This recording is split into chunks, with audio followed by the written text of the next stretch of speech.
장항선은 올해로 연기를 시작한 지 37년이다. 지금까지 연기자로 살아오면서 갖가지 우여곡절도 많았다. 하지만 요즘은 정말 방송 환경이 많이 바뀐 것을 실감한다. 이어 젊은 연기자들의 한탕주의가 정말 심각하다고 고온도 아끼지 않는다. 명품 조연 장항선, 본명 김봉수와 아내 김혜식의 결혼 생활을 보면 옛날 방식의 결혼이 무엇인지를 잘 알 수 있습니다. 만난 지 불과 2달 만에 결혼식까지 올렸는데 40년 이상 평생을 아무 문제 없이 잘 살고 있네요. 그리고 장항선이 그의 아들 김영에게 하는 것을 보면 지혜로운 어른이 어떤 방식으로 요즘 젊은이들을 대해야 하는지 하나의 모범 답안을 보여주는 것 같습니다. 요즘 무조건적인 반대만 하면 요즘 젊은이들의 반발만 살 뿐이죠. 탤런트 겸 영화배우 장항선은 1947년 2월 22일 충청도에서 태어납니다. 올해 나이가 68살의 원로 배우이죠. 1970년 KBS 9기 공채 탤런트로 데뷔, 무수히 많은 영화와 드라마에서 출연했습니다.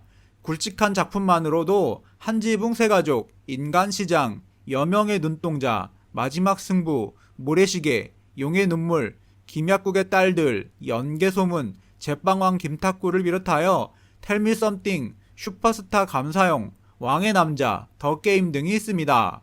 명품 조연이라고 불리며 극의 몰입도를 한층 높여주는 탄탄한 연기력의 소유자입니다.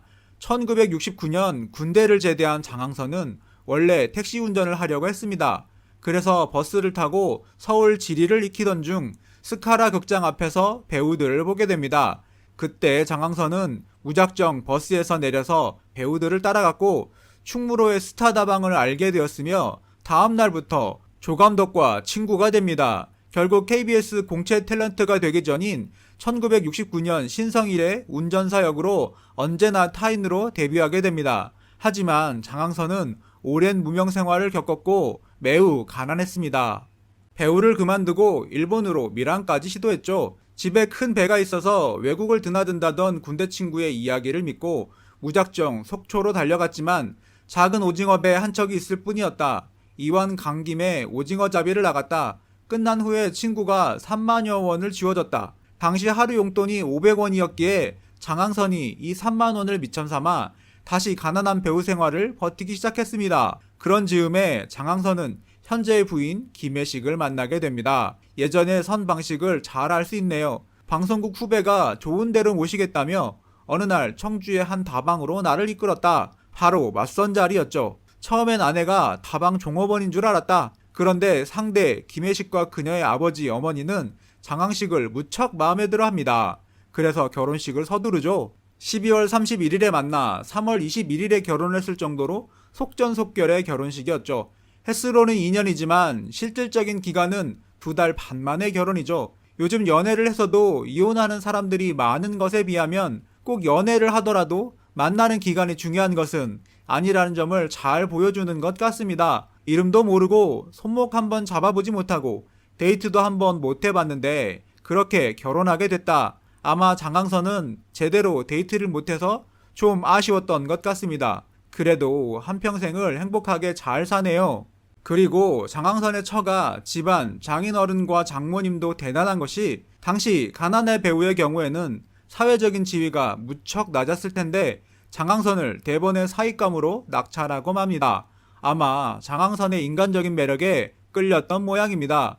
솔직히 예나 지금이나 장항선이 얼굴 전문 배우는 아니죠. 그렇게 시작된 결혼 생활이지만 장항선의 배우자인 김혜식은 무척 만족한 결혼 생활을 하고 있습니다. 김혜식은 나는 내가 옷을 사본 적이 없다. 남편이 내 옷뿐만 아니라 아이들 옷까지 사온다. 처음에는 마음에 안 드는 옷도 있었지만 이제는 딱 내 취향으로 사온다. 시장도 내가 안 본다. 남편이 냉장고를 열어보고 필요한 것이 있으면 알아서 채워둔다.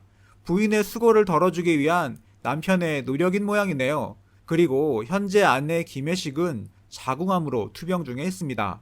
결국 장항선은 그동안의 모든 돈을 털어 공기 좋은 교외에 전원주택을 지었고 아내의 암투병을 적극 지원하고 있습니다. 큰아들 김용남은 예전에는 아버지가 어머니나 우리한테 무뚝뚝하게 대하셨다. 그런데 2년 3년 전부터 많이 달라지셨다. 특히 모든 것을 어머니 위주로 생각하시고 그렇게 생활을 하셨다. 사실 예전 세대 남자들은 표현을 하지 못해서 그렇지 속마음이 다정다감한 사람이 많습니다. 배우 장항선 역시 부인의 암투병으로 그것이 표출된 것 같습니다. 장항선과 김혜식 부부 사이의 자녀로는 아들만 2명입니다. 첫째 아들의 이름은 김용남이며 현재 일반적인 직업을 갖고 있고 둘째 아들이 바로 배우 김혁입니다. 그리고 장항선 김혁 부자는 이미 3번이나 같은 작품에 출연한 적이 있습니다.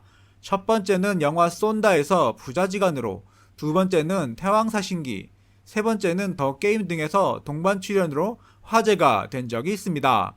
그런데 아들 김혁이 배우가 되고자 했을 당시 장항선은 처음부터 반대를 했는데 그때의 태도를 눈여겨볼 필요가 있을 것 같습니다. 처음 김혁이 연기를 한다고 했을 때 장항선은 완강하게 반대를 했습니다. 누구보다 연기자의 길이 얼마나 힘들고 고된지 잘 알기 때문입니다. 하지만 무조건적인 반대를 하는 여타의 어른들과 달리 장항선은 절충안을 내놓습니다. 장항선은 그럼 우선 중앙대학교에 합격해 아들이 연기를 안 했으면 하는 바람에서 중앙대에 붙으면 허락해 주겠다고 말했어요. 그랬더니 진짜 합격한 거예요. 정말 깜짝 놀랐죠. 솔직히 제가 봤을 때는 아들이 연기자감은 아니라고 생각하거든요. 그런데 막상 아들이 중앙대에 입학하고 나니 사실 기분은 좋더라고요. 아들 김혁이 한때의 생각이 아니라 정말 진지하게 배우를 하고 싶다는 것을 장항선도 알게 됩니다. 하지만 두 번째에도 그냥 허락하지 않습니다. 이번에는 본격적인 연기를 시작하기 전에 군입대를 먼저 권합니다. 시간을 두고 천천히 생각하면 마음이 바뀔 수도 있지 않겠느냐는 생각이었다. 하지만 군생활도 김혁의 열정은 껐지 못했습니다. 이렇게 오랜 시간 동안 아들의 열정을 확인한 장항선은 마지막 제안을 합니다. 자식이 하겠다는데 부모가 어떻게 말립니까? 그렇게 하고 싶으면 하라고 했죠. 그래서 영화 쏜다의 오디션을 보라고 권유했어요. 사실 오디션을 보면 부모의 눈이 아니라 자식을 객관적으로 살펴볼 수 있죠. 김혁은 아버지의 도움 없이 영화 쏜다의 오디션에 합격하게 됩니다. 두 번째 작품 태왕사신기 역시 마찬가지였죠. 촬영장에서 김혁은 장항선을 아버지 대신 선생님으로 부릅니다. 그 정도로 둘은 부자지간임을 숨겼고 스태프들은 이들을 좋은 선후배 사이로만 알게 됩니다. 하지만 이동할 때 항상 같은 차를 타고 이동하는 것을 이상하게 생각한 김종학 감독이 나중에야 눈치를 챕니다. 김종학 감독이 먼저 눈치를 채고 물어보니까 아들이라고 했죠. 그랬더니 왜 말하지 않았느냐고 하더라고요. 아들과 한 드라마에 출연한다는 것이 조심스러웠어요. 다른 배우들은 거의 1년이 넘도록 몰랐죠. 우리 때는 배가 고파도 연기를 해야 된다고 생각했어요. 제가 연기를 할 때는 대사가 있으면 900원, 대사가 없으면 2,800원을 받았어요. 하지만 요즘 젊은 연기자들은 한 작품 가지고 떠야겠다는 생각을 많이 하는 것 같아요. 하지만 그건 바람직하지 않죠. 연기라는 건 세월이 흘러야 진솔한 연기가 나오는 거니까요. 특히 이순재 씨, 신구 씨 연기를 보면 지금도 존경스러울 정도로 대단하잖아요. 젊은 사람들에게 빨리 먹는 밥은 최악의 마련이다 라고 말해주고 싶어요. 올해 장항선의 나이는 60세. 나이가 들고 보니 이제는 가족과 함께 좋은 것만 보고 좋은 것만 먹고 좋은 생각만 하며 사는 게 가장 행복하다. 세상살이라는 게 별게 없더라는 것. 젊었을 때는 생활이 넉넉하지 못하니까 맛있는 것을 많이 못 먹고 살았어요. 돈 벌어서 죽을 때 가지고 가는 것도 아니잖아요. 마누라, 자식들과 맛있는 음식을 먹으면서 사는 게 좋은 것 같아요. 그래서 식구들끼리 맛있는 먹을거리를 찾으러 다니는 게 취미예요.